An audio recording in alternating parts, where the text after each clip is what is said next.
Welcome everyone to STI's presentation on the Introduction to MIPS Final Rule. My name is Karen and I will be your presenter today. This webinar will provide you with the basics of the new Quality Payment Program, MIPS, which stands for Merit-Based Incentive Payment System. We'll be looking at MIPS eligibility, the 4 performance categories that make up MIPS, what the requirements are for each category, the scoring of the measures and activities, and submission options available.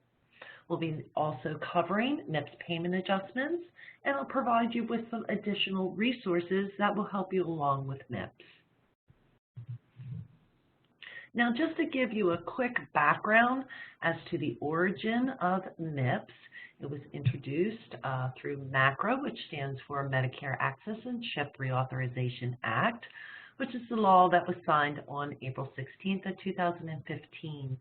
MACRA repeals the Sustainable Growth Rate methodology, and it combines former quality reporting programs such as PQRS, Medicare's Meaningful Use, and the Value-Based Modifier Program into one new system. It created a unified framework known as the Quality Payment Programs, and there are 2 tracks, the MIPS track and the APM track. APM stands for Alternative Payment Models. MIPS is made up of 4 performance categories: quality, advancing care information, clinical practice improvement activities, and resource use. For 2017, advanced APMs have been identified as the Comprehensive End-Stage Renal Disease Care Model, Medicare Shared Savings, Next Generation ACO, Comprehensive Primary Care Plus, and the Oncology Care Model. MACRA does not change how any particular APM functions or rewards value. Instead, it creates extra incentives for APM participation. Advanced APMs must meet the following. It requires their participants to use certified EHR technology, and the APM bases payment on quality measures comparable to those in the MIPS quality performance category. The APM either requires the entities to bear more than nominal financial risk for monetary losses, or is a medical home model expanded under CMMI authority. Now, clinicians who bill $30,000 or more in Medicare Part B services and sees 100 or more Medicare beneficiaries in 1 year is eligible for MIPS if they are a MD, DO, dentist, dental surgeon, podiatrist, optometrist, chiropractor, physician assistant, nurse practitioner, clinical nurse specialist, and certified registered nurse anesthetist. The Secretary may broaden the group of eligible clinicians by the 3rd year, starting 2019, to include physical and occupational therapists, speech-language pathologists, audiologists, nurse midwives, clinical social workers, clinical psychologists, dietitians, and other nutritional professionals. Please note that these clinicians can voluntarily report on MIPS measures and activities in 2017 and 18, but they would not be subject to MIPS payment adjustments. It gives them a great opportunity to learn about MIPS, carry it out, and also see how well they're doing, because they would get a MIPS feedback reports along with the other clinicians who will be subject to the payment adjustments.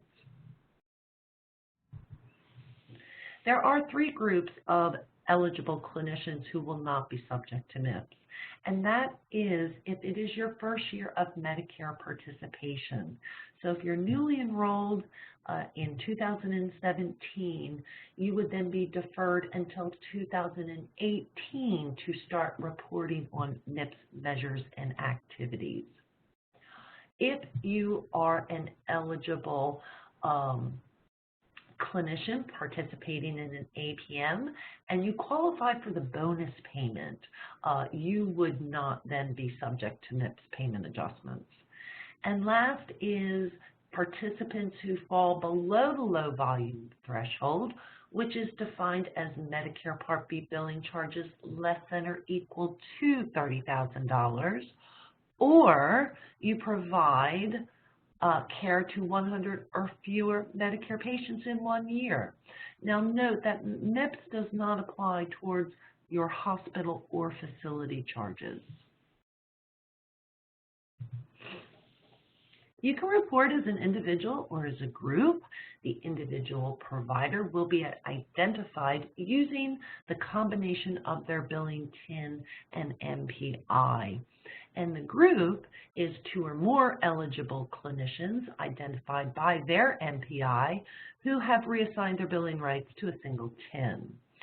Now note that group practices can either report their providers as individuals or as the group as a whole. If 2 of the providers, let's say there's an 8-provider practice and 2 of them would like to report as individuals, the remaining 6 cannot report as the group.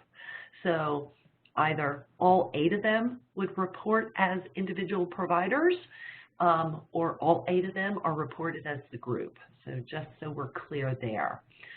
You do need to use the same identifier for all performance categories. So again, speaking to the group practice, you're reporting as a group. Under the quality measures, you have to do so for the remaining performance categories of MIPS. So you cannot go from one performance category as individuals and the next as a group. We can pick our pace this year. So you would select one of the 3 options as your performance period to avoid 2019 negative payment adjustments. The first option is the test pace option. This is where the eligible clinician would report on either one quality measure or one CPIA or the base score measures that fall under the advancing care category. This will allow the provider some additional time to get better acclimated to the MIPS program, but then they would not be subject to the negative payment adjustments, which begin in 2019. It's almost good faith that if you pick this option, you're basically saying that in 2018, you will be fully participating by reporting in all activities and measures for that year. Now, the second option this year, of course, is where you are reporting on all activities and measures in the 3 performance categories for a minimum of 90 days and up. And third, of course, is for a full calendar year. Note that any MIPS eligible clinician who does not participate this year, you will automatically receive the full negative 4% adjustment in 2019.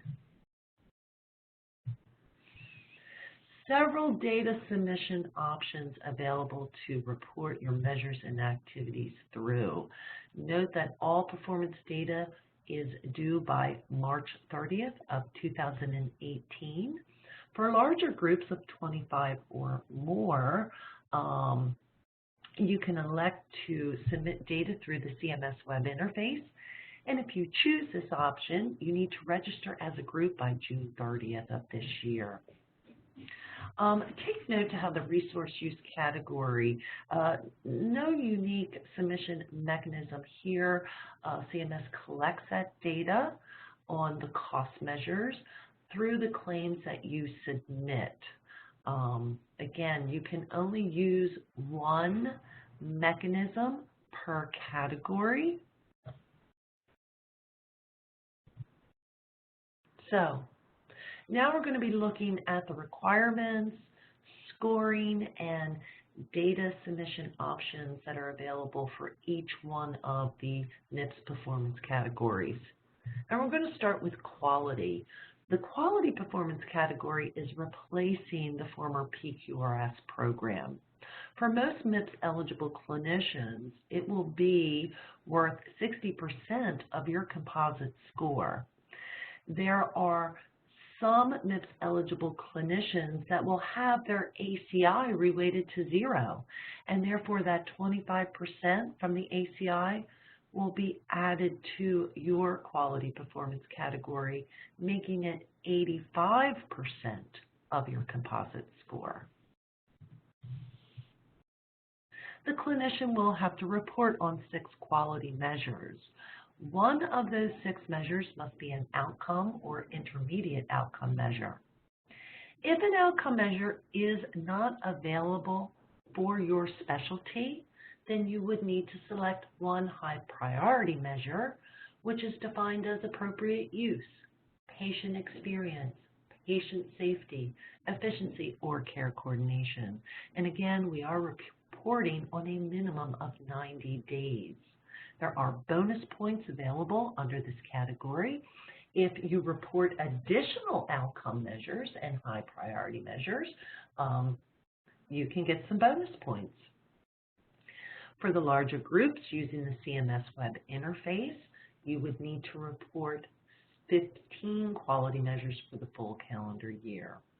And again, if you elect to use the test pace option and you want to report one of those quality measures to avoid the negative payment adjustments, you do not have to be concerned about the 90-day period. Here's a list of the submission mechanisms available to submit quality measures through. And again, you can only use one. Note that if you use EHR reporting, you can get bonus points for doing so.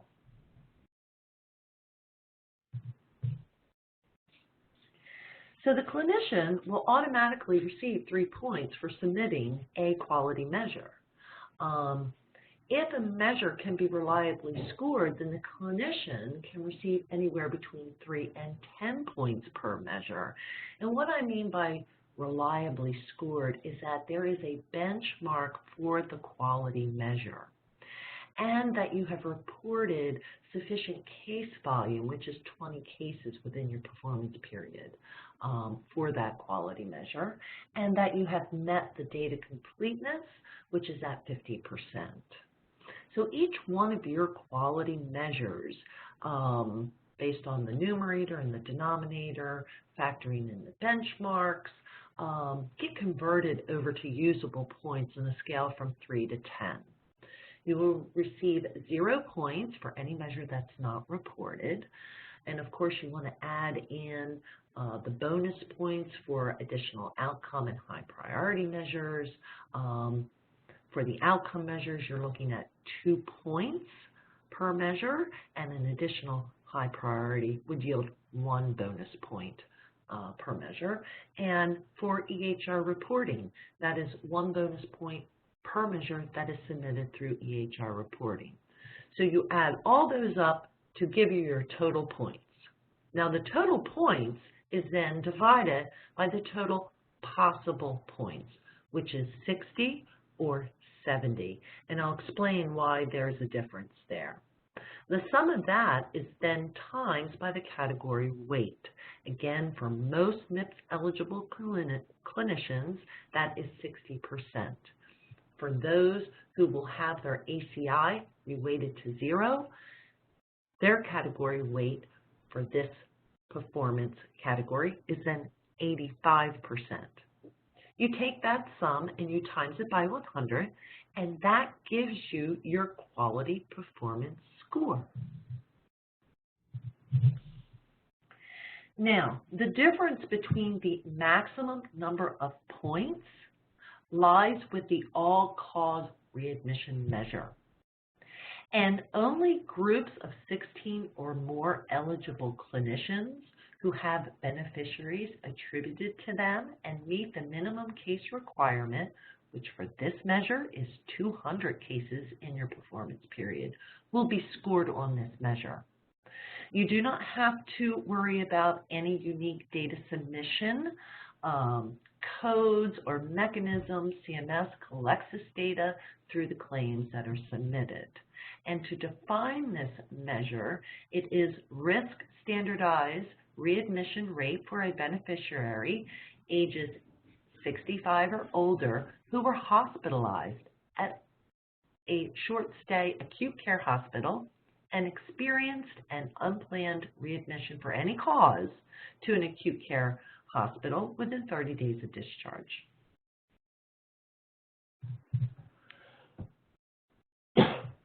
Moving on to the advancing care information performance category. This replaces meaningful use program. It is worth 25% of the clinician's composite score. And again, some will have this category reweighted to 0.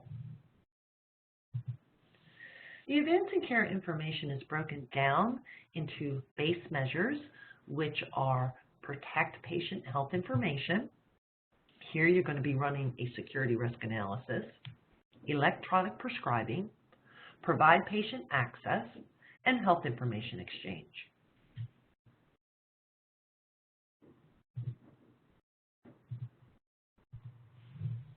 Next, we have the performance measures, in which the clinician is going to select measures that best fit their practice. And this consists of health information exchange, immunization registry reporting, medication reconciliation, patient education, provide patient access, secure messaging, view, download, and transmit.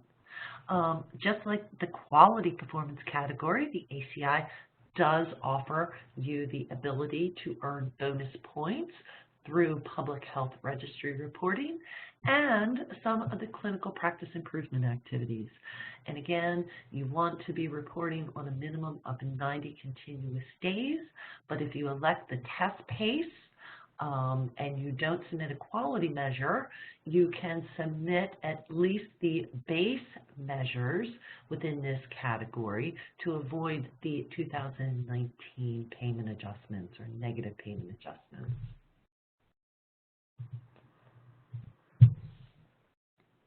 Here's a list of the submission mechanisms that you can report these ACI measures through, but again, you can only use one mechanism to do so. And it does not need to be the same mechanism in which you reported your quality measures through. So the base score measures will automatically give you 50 points.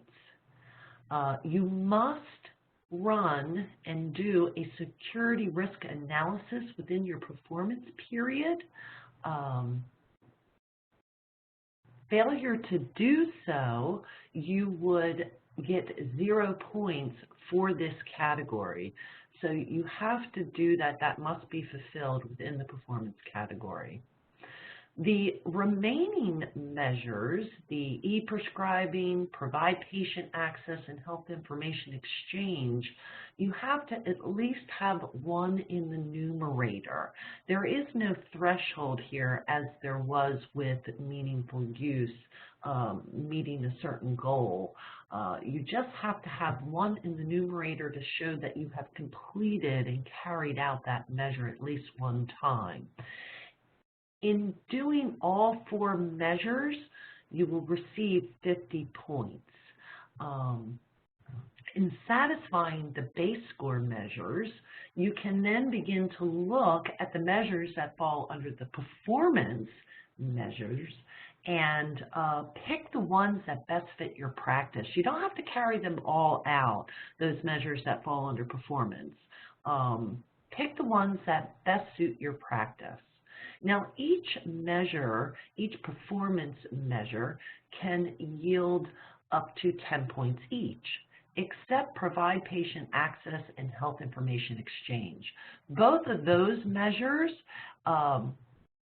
you can get up to 20 points each. And again, it's where they're looking at the numerator and denominator of those measures. The sum of that times the percentage of the measure will give you your points when they're calculating the points for those measures. Now, for immunization registry reporting, of course, it's yes or no, and if you answer yes to it, you get the full 10 points.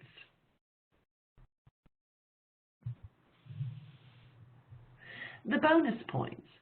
So a clinician who is in an active engagement with a public health registry, submitting data to, you can get 5% or 5 points, bonus points, towards the ACI score.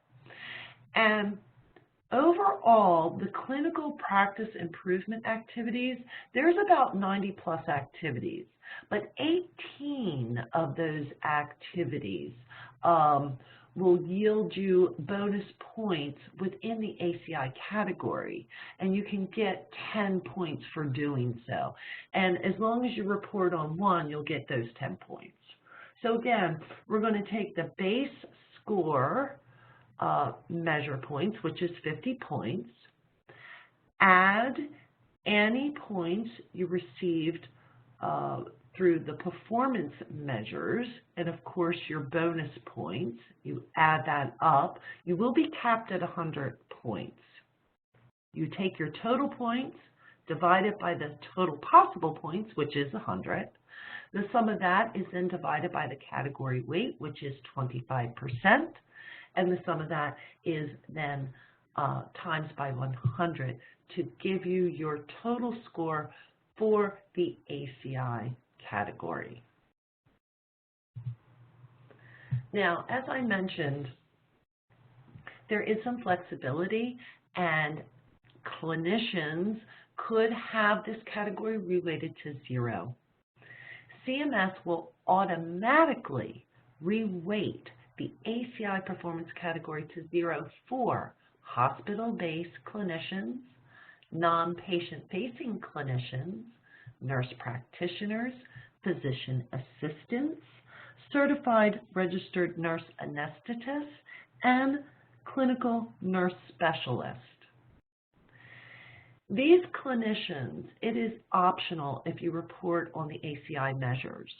If you choose not to, then again, CMS will automatically reweight this category for you to 0, and the 25% would move into the quality performance category, making your quality performance weight 85%.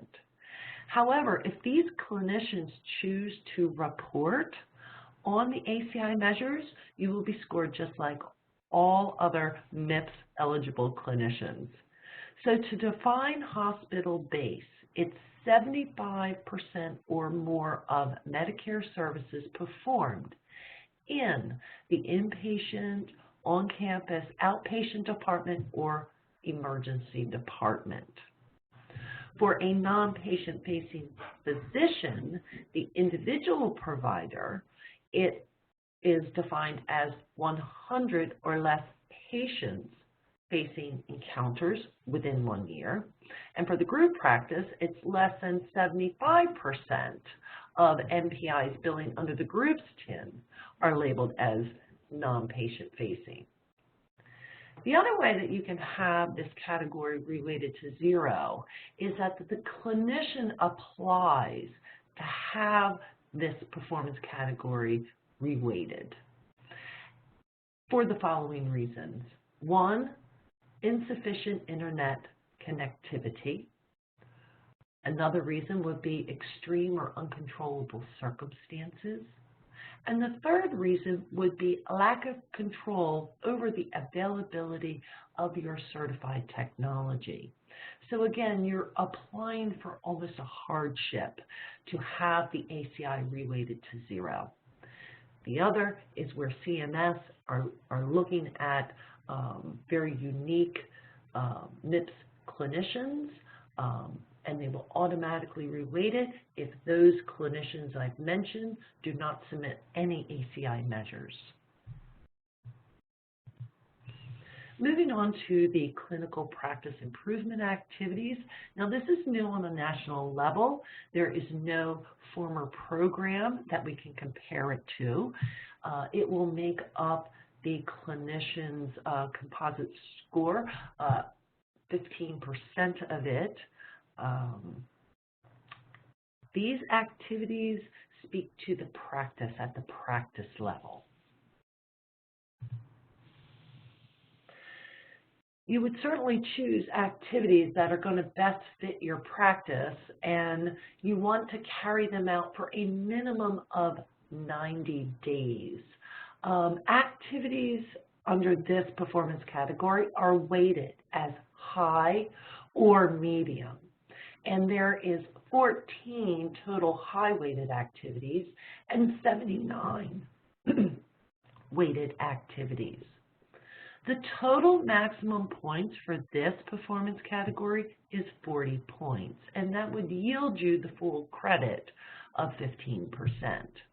Now, if you're a small practice or you practice in a rural clinic, or you are considered non-patient facing, which I just defined in the previous slide, medium weighted activities are worth 20 points, and high weighted activities are weighted are 40 points.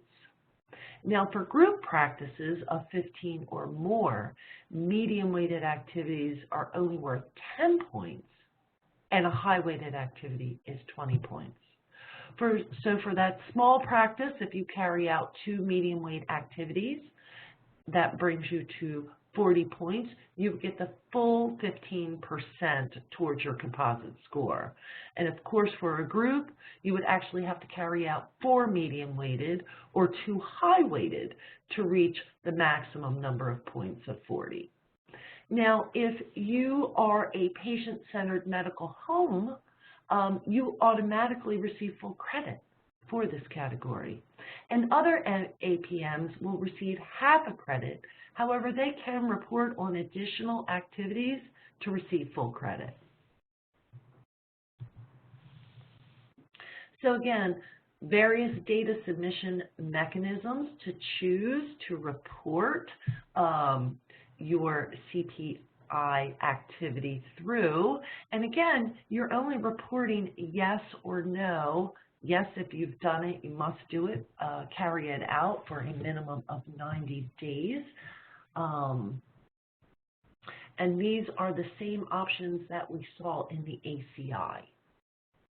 And again, if you want to choose a different mechanism than what you chose to report your ACI measures through or your clinical quality measures through, that's acceptable. Remember, it's one mechanism per category.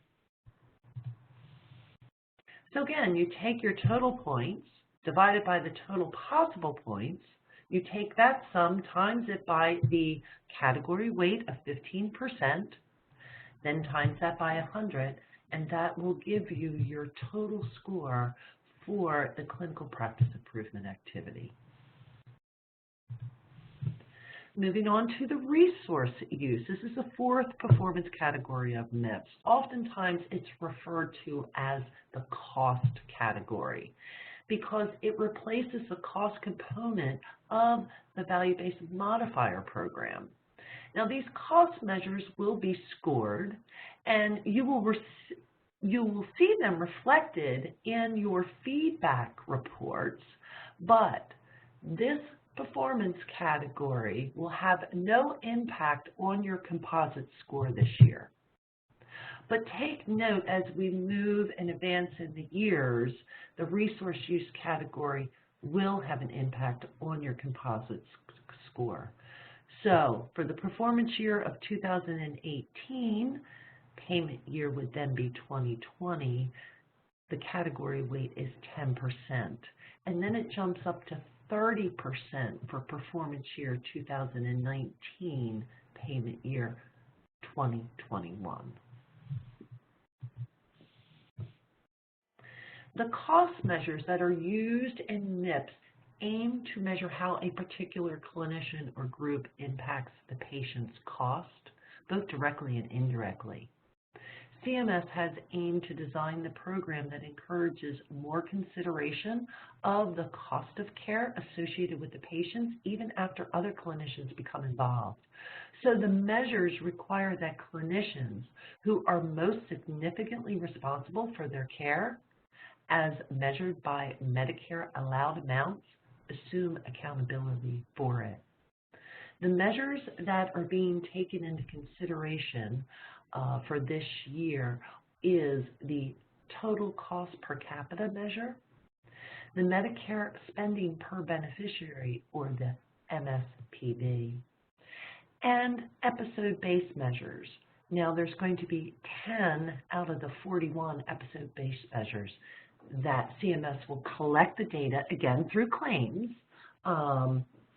They will provide scores that you will see reflected in your feedback report, but again, this category will have no impact on your composite score this year.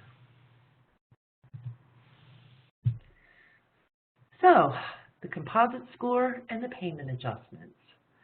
So, essentially, you're going to take the sum of all the points that you received in the quality, the ACI, and the CPIA. That's going to give you your composite score for this year. Now, if your composite score is 70 points or above, you will receive a positive payment adjustment.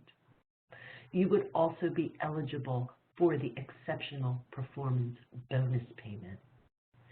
Clinicians who fall between 4 and 69 points will receive a positive payment adjustment, but you're not eligible for that additional bonus for exceptional performance.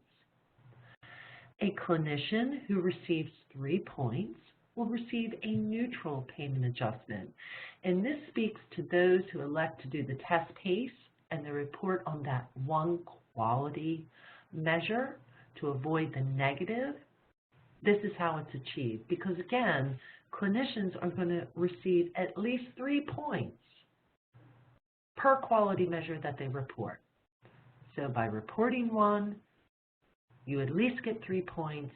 That will put you at a neutral payment adjustment for the test pace, and therefore you're avoiding the negative payment adjustment. I mentioned this earlier, but I do want to stress it. Any MIPS eligible clinician this year who fails to report on measures or activities will automatically receive the full -4% adjustment applied to their 2019 payments. Each year, the MIPS threshold will change, but for 2017, the MIPS threshold has been set at 3. So that composite score that falls above 3 points, it's in a linear scale. You're looking at up to a positive 4% payment adjustment. And of course, the exceptional performance has been set at the 70-point threshold. Here's a timeline of MIPS payment adjustments. For this year, it's 4%. This performance year, which impacts 2019 payments, is 4%. The following year, which impacts your 2020 payments, is at 5%, and it increases as we go along in years. Take note to the potential for a 3 times adjustment. MIPS is budget neutral. And to maintain budget neutrality, each year we are looking at 3 times that year's percentage rate. So for example, 2017 performance, we will see our payments in 2019. You times the year's percentage of 4% times 3 to get the budget neutrality. Now, how budget neutrality works is CMS, for all those clinicians who received a negative payment adjustment, That money that was not paid out to them is then collected and distributed to the clinicians who are receiving a positive payment adjustment. So you could actually potentially in 2019, due to budget neutrality, see up to 12% in positive payment adjustments because of budget neutrality. And of course, the following year, you're looking at up to 15%, and the following year, 21%, and so forth. There is a separate payment adjustment for those who perform exceptionally well. Separate bucket of money. $500 million will be available each year starting 2019 until 2024. A clinician can receive anywhere between 0.5 and 10% above and beyond that 4% or budget neutrality, making it a possible 12% this year. And for this year, that threshold has been set at 70 points. So if your overall composite score is above 70 points, then you stand in line for this additional bonus payment. That can be anywhere between 0.5 and 10%, depending on how strong your composite score is.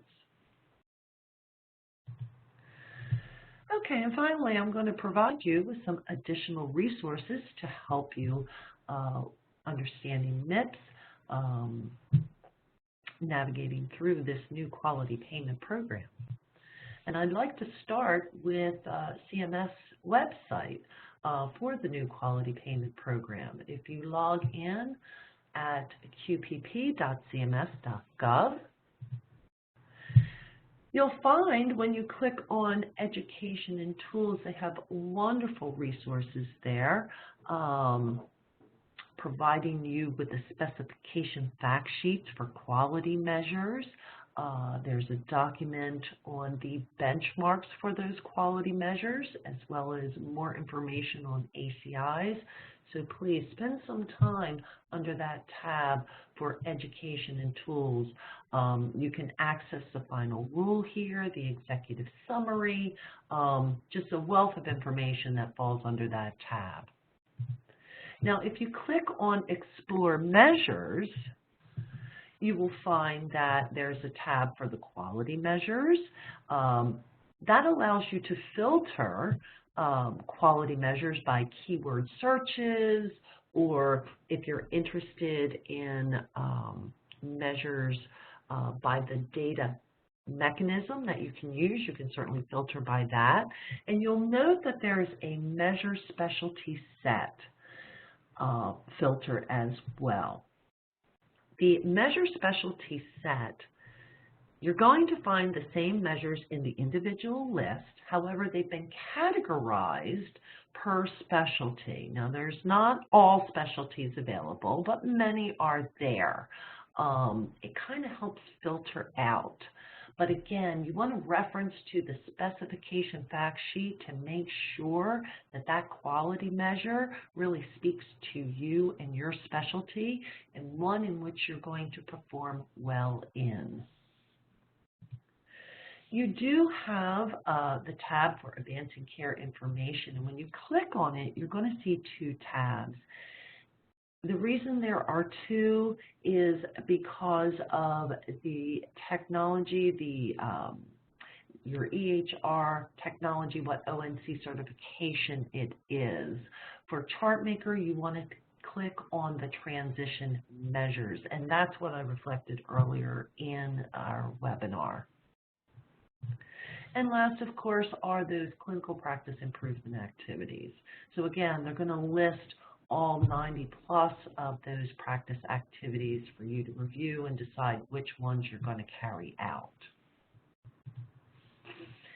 And if you have any further questions, you can certainly call the QPP Service Center at the number listed here on the slide. They are available Monday through Friday, 8 a.m. to 8 p.m. Or you can send them questions at qpp@cms.hhs.gov.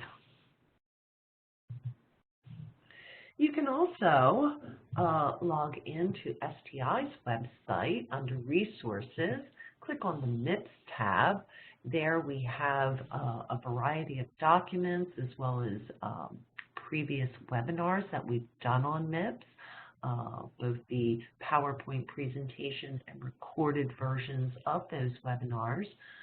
We have quick reference cards giving the bulleted points per performance category of MIPS, and you will also find information explaining our MIPS Assistance Program. We are offering this program. If you're interested, you can go to our website, learn more about it, and certainly sign up for the program through our website. But in a nutshell, if you sign up for the program, you'll be assigned a MIPS coach, and they're going to help guide you through this whole MIPS program. They're going to sit with you to help you select your quality measures, review the advancing care information measures, what you're going to perform well in, as well as clinical practice improvement. They're going to edit and modify your clinical, your templates to help capture that data. And if you are in the MIPS Assistance Program, you automatically will get our quality registry portal. So you can submit those quality measures as well as the advancing care measures through a qualified registry. So the coach is going to help you get familiarized with the portal, the functionality of it, show you how to review, make any necessary changes before everything's batched up and sent to CMS for that final reporting.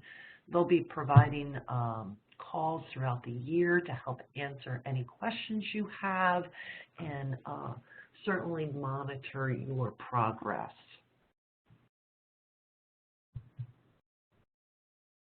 And that concludes our webinar for today. I want to thank everybody for their attendance.